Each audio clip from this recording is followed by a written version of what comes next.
O problema é que o homem que governa essa terra, no lugar de Deus, não tem o amor que Deus tem. Nesta mensagem inspiradora, o pastor Zé Bruno explora como o amor de Deus tem o poder de expulsar o medo que paralisa e limita nossas vidas. Convidamos você a assistir até o final, se inscrever no canal e compartilhar este vídeo para abençoar mais pessoas. O amor não é uma coisa que a gente sente. Amor não é um arrepio. O amor não é o gostar de estar com alguém. Isso faz parte da relação. O amor não é a parte sensual ou apenas a conjunção carnal. Não é apenas a sensação de excitação. O afeto, o toque, o carinho fazem parte da relação. Mas o amor verdadeiro, dito por Deus na sua palavra e que nos ensina as Escrituras, e a exemplo do que Cristo fez por nós, é exatamente a sua atitude. Porque se você diz para alguém, eu te amo demais, eu te amo muito, aqui dentro eu te amo, e essa pessoa está sendo machucada, ou passando por uma batalha, ou você a vê caída, e continua dizendo, você não sabe o quanto eu tenho dentro de mim amor por você, essa pessoa vai te perguntar, e daí?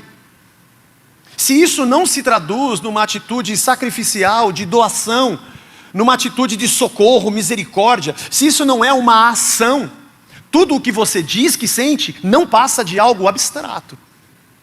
Não pode ser aferido e não interfere. Já que amor é um verbo transitivo, para eu amar eu tenho que amar um alguém. E é um alguém que é alvo de toda a minha doação e sacrifício. Amor é isso que a gente faz, amor é esse sacrifício, amor é isso que a gente dá. E que é recebido por alguém como cuidado. Não apenas com palavras. Aliás, foi o que Deus fez por nós. Não foi apenas em dizer ao homem que o amava, mas o amor de Deus estava ali na cruz, demonstrando que a sua entrega para nos resgatar da prisão do pecado era, na verdade, o amor de Deus, que nos abraça, nos traz de volta e nos faz sentar à sua mesa. Há alguns dias atrás, por indicação do meu irmão, eu assisti um documentário que conta a biografia de um grande cantor do rock que eu gosto muito, e eu fui acompanhar a história. Eu sabia um pouco do que ele tinha passado, mas nunca tinha visto um documentário. E eu comecei a assistir, e até passei a gostar mais dele. Mas uma coisa interessante era perceber que a dor sentida por essa pessoa, por esse homem, tinha um porquê. Ele descobriu quando pequeno que os seus pais não eram os seus pais, eram seus avós. E que a sua irmã mais velha é que era a sua mãe, que havia ido embora para morar com o seu atual marido. E na verdade ele ficou arrasado com isso, mas quando ela retorna com o seu marido e com outros filhos, e ele diz, eu sou seu filho então, eu vou poder morar com vocês, vocês vão ser os meus pais? Ela diz, não, isso nunca vai acontecer. E aquilo foi uma destruição dentro dele, como uma criança que não sabia explicar por que alguém não quer gostar de mim. O que foi que eu fiz para alguém não gostar de mim? E isso acompanhou toda a vida dele, aliás, acompanha a nossa, essa história se repete. A rejeição, sentir-se não amado, é um crime terrível, porque ele vai desembocar em outros terríveis crimes, de ódio, de perdição, e somado ao fato de que ele teve desilusões no amor, com a pessoa que ele amava, que não tinha como retribuir o amor a ele, foi que ele caiu em drogas e álcool e quase acabou com sua vida. E depois, de maneira catastrófica, ele perde um filho que ele amava demais. A ausência do amor é o buraco de morte do ser humano. Olha para as nossas artes, nosso cinema, teatro, olha para a nossa música. Se o que cantamos e o que encenamos não é o amor, se não é um amor que nos faz chorar, mas não o amor da sensação, não o amor da sensualidade, erótico. Eu estou dizendo o amor da entrega de um alguém por um outro alguém. Se não é isso que a gente busca. Aliás, quando conhecemos um alguém e pensamos, será que essa pessoa vai estar comigo o resto da vida? O que a gente está procurando?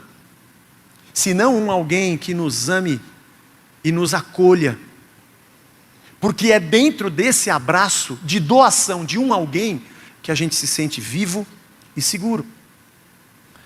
A negação dessa doação É a negação da vida. Vamos voltar a um dos primeiras pregações do Periago.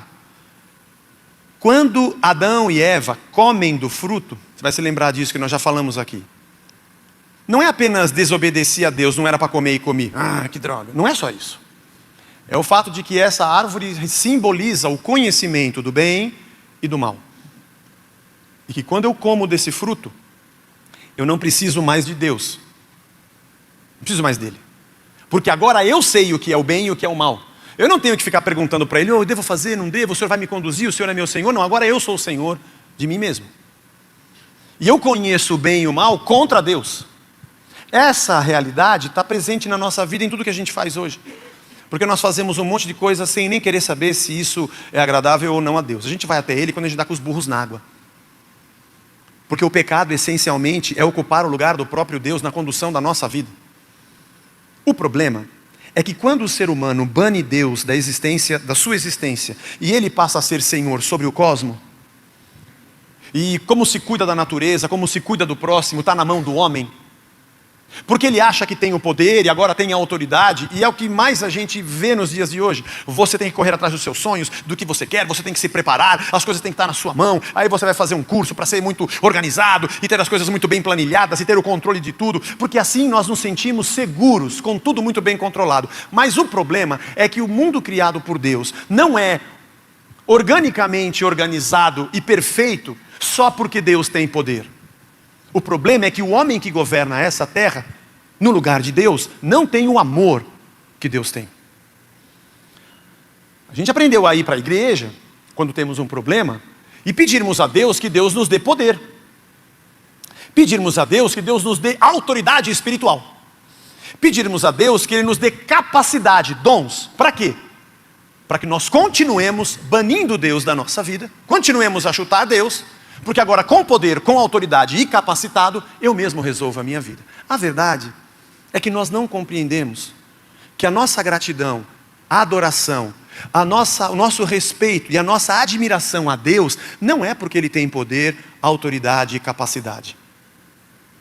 Não deveria ser por isso. Porque na verdade, eu e você, quando crianças, nem sabíamos se os nossos pais tinham capacidade, autoridade, dinheiro ou poder. A gente não sabia fazer conta, nem sabia que tinha conta de água, de luz, não sabia que essas coisas existiam. O que nos fazia sentirmos seguros não era a capacidade, o poder e a autoridade, era o amor. Porque alguém que tem capacidade, poder e autoridade, mas não ama, isso se torna uma arma destruidora. Que, aliás, é o que acontece com o nosso mundo. O que acontece com as nações, com o nosso país, por exemplo. Nós estamos sempre procurando alguém que seja capaz, um bom administrador, uma pessoa que saiba governar. Mas se não houver amor, se o pobre e o necessitado que pisa na nossa terra não for alvo de compaixão, se projetos e desenhos de organização de uma nação não passarem pelo crivo da compaixão, e um outro alguém não for importante para que eu possa governar e cuidar, se não houver amor, poder, autoridade e capacidade se transformam em armas destruidoras.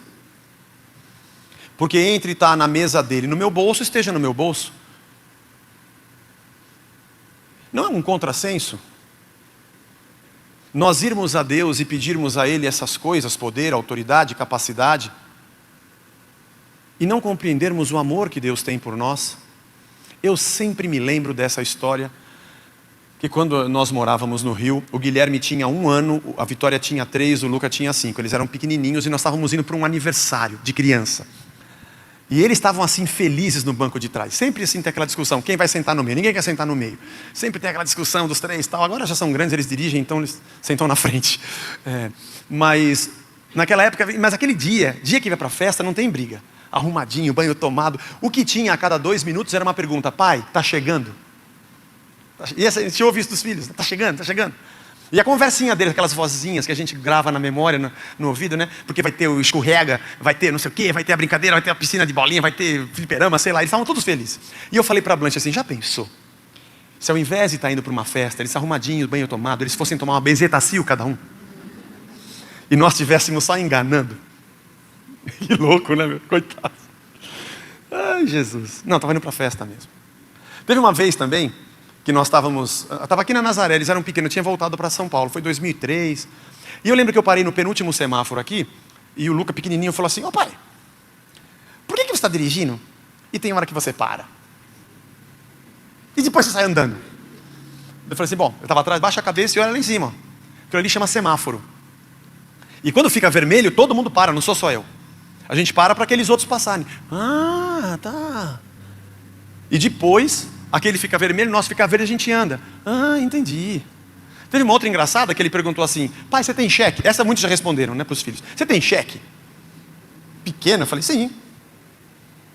E o cheque não é um dinheiro? Não, o cheque é um cheque. Não, o cheque não é um dinheiro, só que em vez de vir escrito se é de 1, de 5, você escreve o quanto você quer. E eu falei, mais ou menos. Não pode escrever o quanto quer? Pode, não é bom. Não vai dar certo isso. Tem gente que faz isso, mas não é bom. Aí eu expliquei para ele assim, ó, o dinheiro do papai fica dentro do banco. E aí eu venho aqui e escrevo um valor. A pessoa vai lá e ele tira da minha caixinha lá meu dinheirinho e dá. Ele não tinha idade para saber que o banco usa o nosso dinheiro, mas não ia explicar isso para ele naquela época. Eu só ia falar que tira da nossa caixinha. Ah, então não posso escrever quanto eu quero? Poder pode, mas vira crime, não é bom. Será que a gente entende que nós estamos dentro do carro do nosso pai? Eu não sei o poder, a capacidade, eu não sei quanto custa a conta, eu não sei que põe gasolina, nem sei que tem gasolina, semáforo. O que eu sei é que eu estou no carro do meu pai. E do meu pai, eu não vou esperar uma benzetacil. Se for, ele vai ser muito verdadeiro e vai dizer, você vai ter que tomar uma injeção, vai doer, mas depois a gente vai no McDonald's, vamos compensar isso aí. E eu estou junto com você lá. Mas perto do meu pai e da minha mãe eu posso ficar tranquilo. Não porque eu sei quanto ele tem no banco, não porque eu sei o que ele faz, porque eu sei que ele me ama. Porque o lugar da nossa segurança não é o lugar do poder, da autoridade, é o lugar do amor. É o lugar onde eu sinto que alguém está se doando e se sacrificando por mim. 1 João, capítulo número 4. Ele vai ler agora. Até onde vai isso? Estamos já no meio para o fim, irmão. Eu decidi ler no meio hoje, fica tranquilo. Tenho que correr também. Hoje casa o Davi e a Renatinha. São nossos irmãos aqui da igreja, 2 jovens, e eu vou fazer o casamento deles hoje à tarde. Eu não faço casamento de domingo. É que é um especial. Você conhece? Você conhece a Renatinha e o Davi? Então, por isso que eu vou fazer. Só o deles. Amados, amemo-nos uns aos outros, porque o amor procede de Deus. E todo aquele que ama é nascido de Deus e conhece a Deus. Tipo, você é filho dele, você é igual a ele. Aquele que não ama não conhece a Deus, porque Deus é amor. Esse termo, nisto se aconteceu alguma coisa, aparece 4 vezes nesse texto, olha só. Nisso se manifestou o amor de Deus em nós, em haver Deus enviado o seu Filho unigênito ao mundo para vivermos por meio dele. Como é que se manifestou? Como é que eu sei que Deus me ama? Desse jeito aqui, ó, ele entregou o seu Filho. É assim que eu entendi que ele me amava, pelo que ele me deu. Nisso consiste o amor de Deus. No que ele consiste? Não é que nós tenhamos amado a Deus, mas que ele nos amou e enviou o seu Filho como propiciação pelos nossos pecados. Ele foi um sacrifício no nosso lugar. Nisso consiste o amor de Deus, naquilo que ele entrega. Se manifestou quando eu vi e consiste na sua entrega. Amados, se Deus de tal maneira nos amou, devemos nós também nos amar uns aos outros. De novo ele repete isso. Amemo-nos uns aos outros. Olha que legal o versículo 12. Olha que louco isso. Ninguém jamais viu a Deus. Se amarmos uns aos outros, Deus permanece em nós. Ninguém consegue ver Deus, mas Deus pode ser visto em nós. E o seu amor é em nós aperfeiçoado. A gente fala de Deus, mas as pessoas não conseguem ver. Quando a gente demonstra o Deus que habita em nós, através da nossa doação de amor, as pessoas conseguem ver Deus. Nas nossas atitudes. De novo, nisso conhecemos que permanecemos nele. E como é que a gente sabe que a gente permanece nele e ele em nós? Porque ele nos deu o seu Espírito. Então o Deus habita dentro de nós. E temos visto e testemunhamos que o Pai enviou o seu Filho como Salvador do mundo. Aquele que confessar que Jesus é Filho de Deus, Deus permanece dentro dele ali, e ele em Deus. E nós conhecemos e cremos no amor que Deus tem por nós. A gente consegue crer porque ele se entregou. Deus é amor, e aquele que permanece no amor, permanece em Deus e Deus nele. De novo, nisso é em nós aperfeiçoado o amor. Porque a gente o conhece e ele nos conhece. Isso nos aperfeiçoa no amor, para que no dia do juízo mantenhamos confiança. Pois segundo ele é, também nós somos nesse mundo. Que louco! O que ele é para nós é o que a gente é para essa terra. E as pessoas veem Deus através da nossa doação. Por isso que evangelho não é blá blá blá. Por isso que evangelização não é só o que a gente fala. Porque o amor de Deus é visto no que a gente faz. Por isso eu creio na missão integral da igreja. Não é só o que a gente fala. É o que a gente faz. E em algumas situações, é a única coisa que nós temos. É o que a gente faz. A única oportunidade que a gente tem em alguns lugares não é nem de falar. Aliás, nossos missionários estão em países que o que eles menos vão fazer às vezes é falar. E em situações muito específicas. Quando perceberem na segurança, eles vão falar. Mas o que vai chegar na frente deles é o que eles estão fazendo. É o amor que está sendo doado. É o sacrifício que está sendo lido como Deus dentro de alguém. Mas olha que incrível a partir do 18. No amor não existe medo. Antes, o perfeito amor lança fora o medo. Ora, o medo produz tormento. Logo, aquele que teme não é aperfeiçoado no amor. Eu não temo porque ele me ama. Minha segurança está no fato de que eu sei que ele se entregou por mim e ele me ama. Nós amamos, aliás, versículo número 19. Nós amamos porque ele nos amou primeiro. Se alguém disser amo a Deus e odeia o seu irmão, é mentiroso. Pois aquele que não ama seu irmão a quem vê, não pode amar a Deus a quem não vê. Ora, temos da parte dele esse mandamento. Que aquele que ama a Deus, ame também o seu irmão. E ele repete várias vezes, ame o seu irmão. Ame o seu próximo. Ameis uns aos outros. Esse mesmo João, lá no Evangelho de João, não está na tela, 3 vezes ele reporta a mesma frase de Cristo. João 13:34, Jesus dizendo, novo mandamento vos dou, que vos ameis uns aos outros, assim como eu vos amei, também vos ameis uns aos outros. 15:12, o meu mandamento é esse, que vos ameis uns aos outros, assim como eu vos amei. E o 15:17, isso vos mando, que vos ameis uns aos outros. Aliás, João era conhecido como discípulo do amor. Só ele, dos 4 evangelhos, colocou essas frases de Jesus. Interessante, parece que o radar dele estava muito ligado nisso. E depois na sua epístola agora vem dizer que o amor lança fora o medo. Por que nós andamos em tanto conflito? Sabe o que nós pensamos? Nós achamos que fé é um poder que a gente tem de fazer com que Deus nos dê o que a gente precisa. Nós aprendemos que isso é fé. Se você tiver fé, você vai obter de Deus o que você quer. Você precisa de uma cura, de um dinheiro, de um livramento. Se você tiver fé, você vai conseguir obter de Deus as coisas que te fazem sentir seguro. Eu preciso desse dinheiro, eu preciso dessa solução, eu preciso desse milagre, eu preciso dessa cura. Se eu tiver essas coisas, então significa que eu estou bem. Então eu preciso ter fé para ir para Deus e tirar dele o que me traz paz. Nós aprendemos que isso é fé. Isso é um erro, isso não é fé.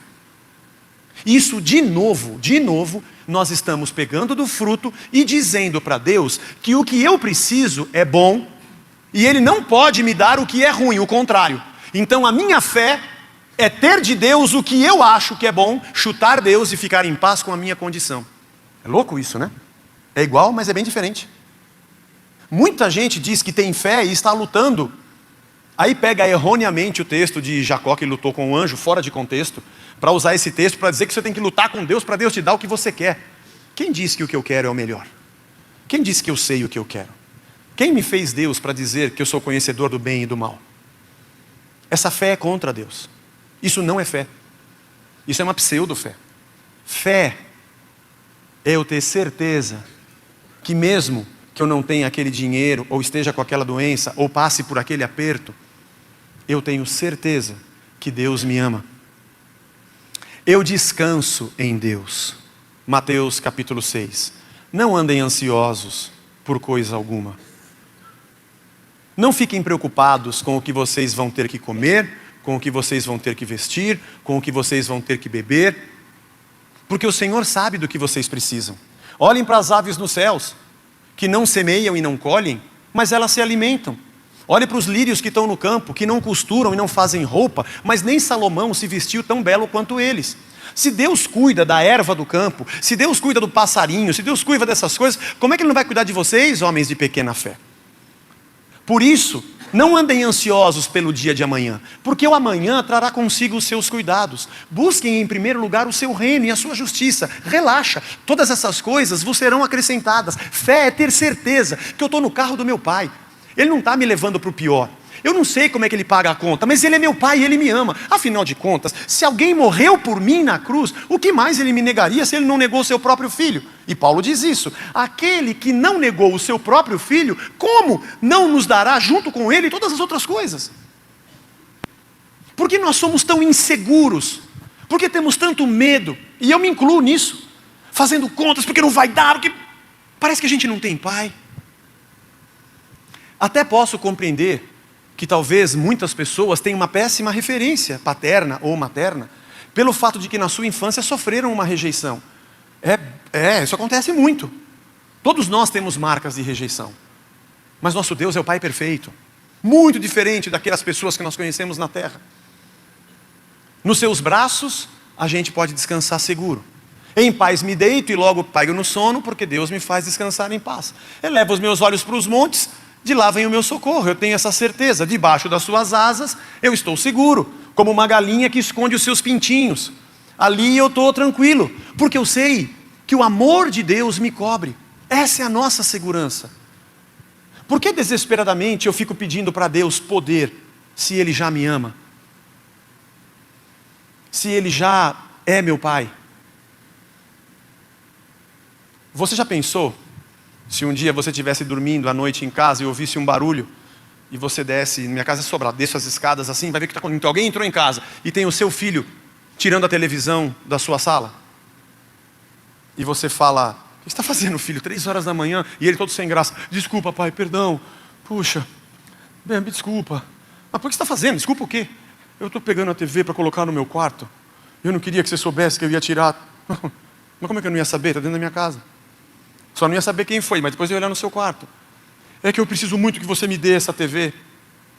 Então, a TV já é sua. Não sei se você sabe. Aliás, tudo que está nessa casa aqui é nosso. Tudo que eu fiz é para a gente. Você não precisa ficar: mas e se você não quisesse me dar a TV? Não existe essa hipótese, porque está aqui. Você pode descer o videogame para cá ou levar a TV para lá. Mas se eu quiser ver o jogo, vou ter que comprar outra. Eu boto uma lá, coloco aqui. Você não precisa brigar comigo e nem se esconder para ter de mim o que já é seu. Porque eu te amo. Porque nós ficamos desesperados, preocupados, fazendo loucuras, para ter de Deus o seu cuidado. Ele já nos ama e entregou o seu Filho na cruz por nós. Segundo ponto: por que não compreendemos esse amor e não reproduzimos? Por que na nossa casa a gente quer colocar assim regras militares, do jeito que acontece no nosso escritório, no nosso trabalho? Por que a gente quer produtividade, performance dos nossos filhos, esposa e esposo? Metas e objetivos cumpridos, como se estivéssemos tratando com máquinas ou robôs. Eles vão bater o nosso carro, vão quebrar a cortina, vão quebrar o vaso. Eu cansei de quebrar a xaxim da minha mãe jogando bola em casa. Mas eu sabia desmontar, furar de novo, virava a venca para não ficar as plantas quebradas para cá. Chegou uma hora que não tinha mais para onde virar, aí foi. E para acertar no ângulo onde a gente achava que era o gol, pegava bem na samambaia. Hoje, pensando, eu como filho, por que eu não tirava as plantas, jogava a bola e depois colocava... Essa hipótese nunca existiu na minha cabeça. Mas ela foi sempre muito paciente. Muito paciente. Porque é assim. Porque eu e você tropeçamos todo dia. Metemos os pés pelas mãos e colocamos os burros na água. Fazemos um monte de besteira. Nem lembramos que temos Deus. Pecamos. E Ele está sempre aqui. Não aqui nesse lugar, mas sempre aqui. Ele nos ama. Ele sabe que a gente é pó. Ele sabe que não somos nada. Mas a entrega do seu Filho Jesus foi feita pela eternidade. Quando Ele morreu na cruz, Ele já sabia que a gente era cabeça dura assim. Como é que você continua me amando, Senhor?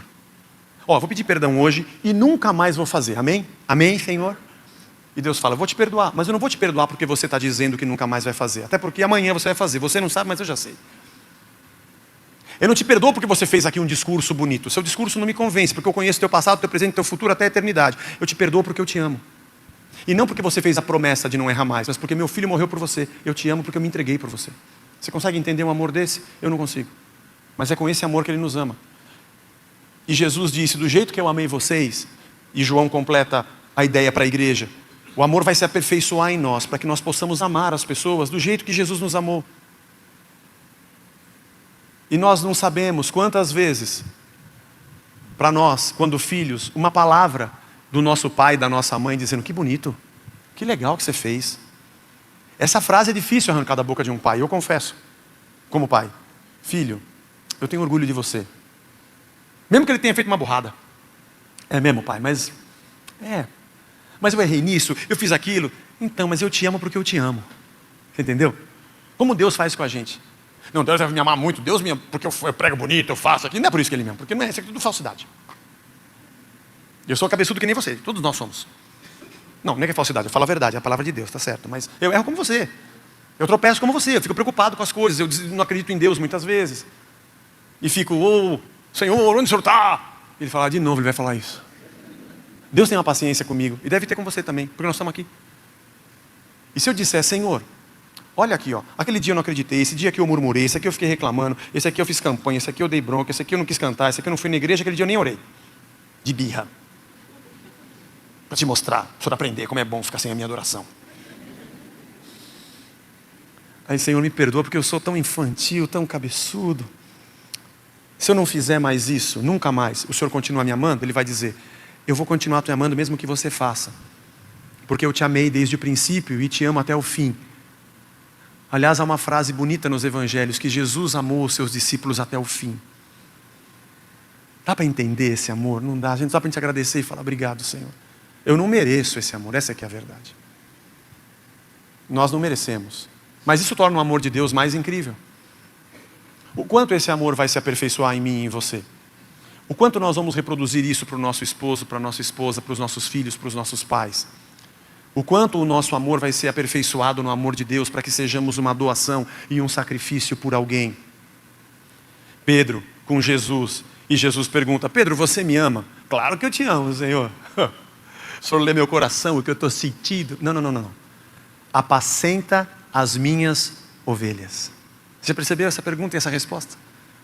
Pedro, você me ama? Eu te amo. Segunda vez, apacenta as minhas ovelhas. Terceira vez, Pedro, você me ama? E Pedro poderia responder, Jesus, você não vê as orações que eu faço? Você não vê os louvor que eu canto? As músicas gospel que eu ouço no meu carro? Você não vê o quanto que eu falo? Não. Eu não estou interessado no que você sente. Eu quero saber se o que você sente te transforma em alguém, para que você faça diferente o que você faz. Apacenta as minhas ovelhas. Porque o amor não é o que está aqui dentro, o amor é o que sai para fora. Apacenta, cuida, perdoa, anda mais uma milha. Gente do céu, quanto a nossa casa teria mais paz, se ao invés de chefes, gerentes e patrões, que a gente tem um pouco de tudo isso, a gente tivesse mais Cristo, amor. Porque o amor lança fora o medo. O amor traz segurança. Nossos filhos, adolescentes, seriam mais seguros. Por uma desses destinos da vida, eu acompanhei crianças, como pastor, de conhecer na igreja cujos pais tinham se separado. E pude ter a triste experiência de ver insegurança na vida de crianças, porque os pais não estavam mais juntos, porque eles não se amavam mais.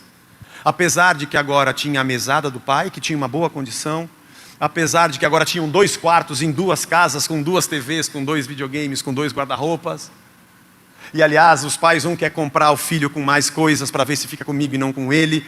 Eles tiveram muito mais coisas e matéria depois da separação.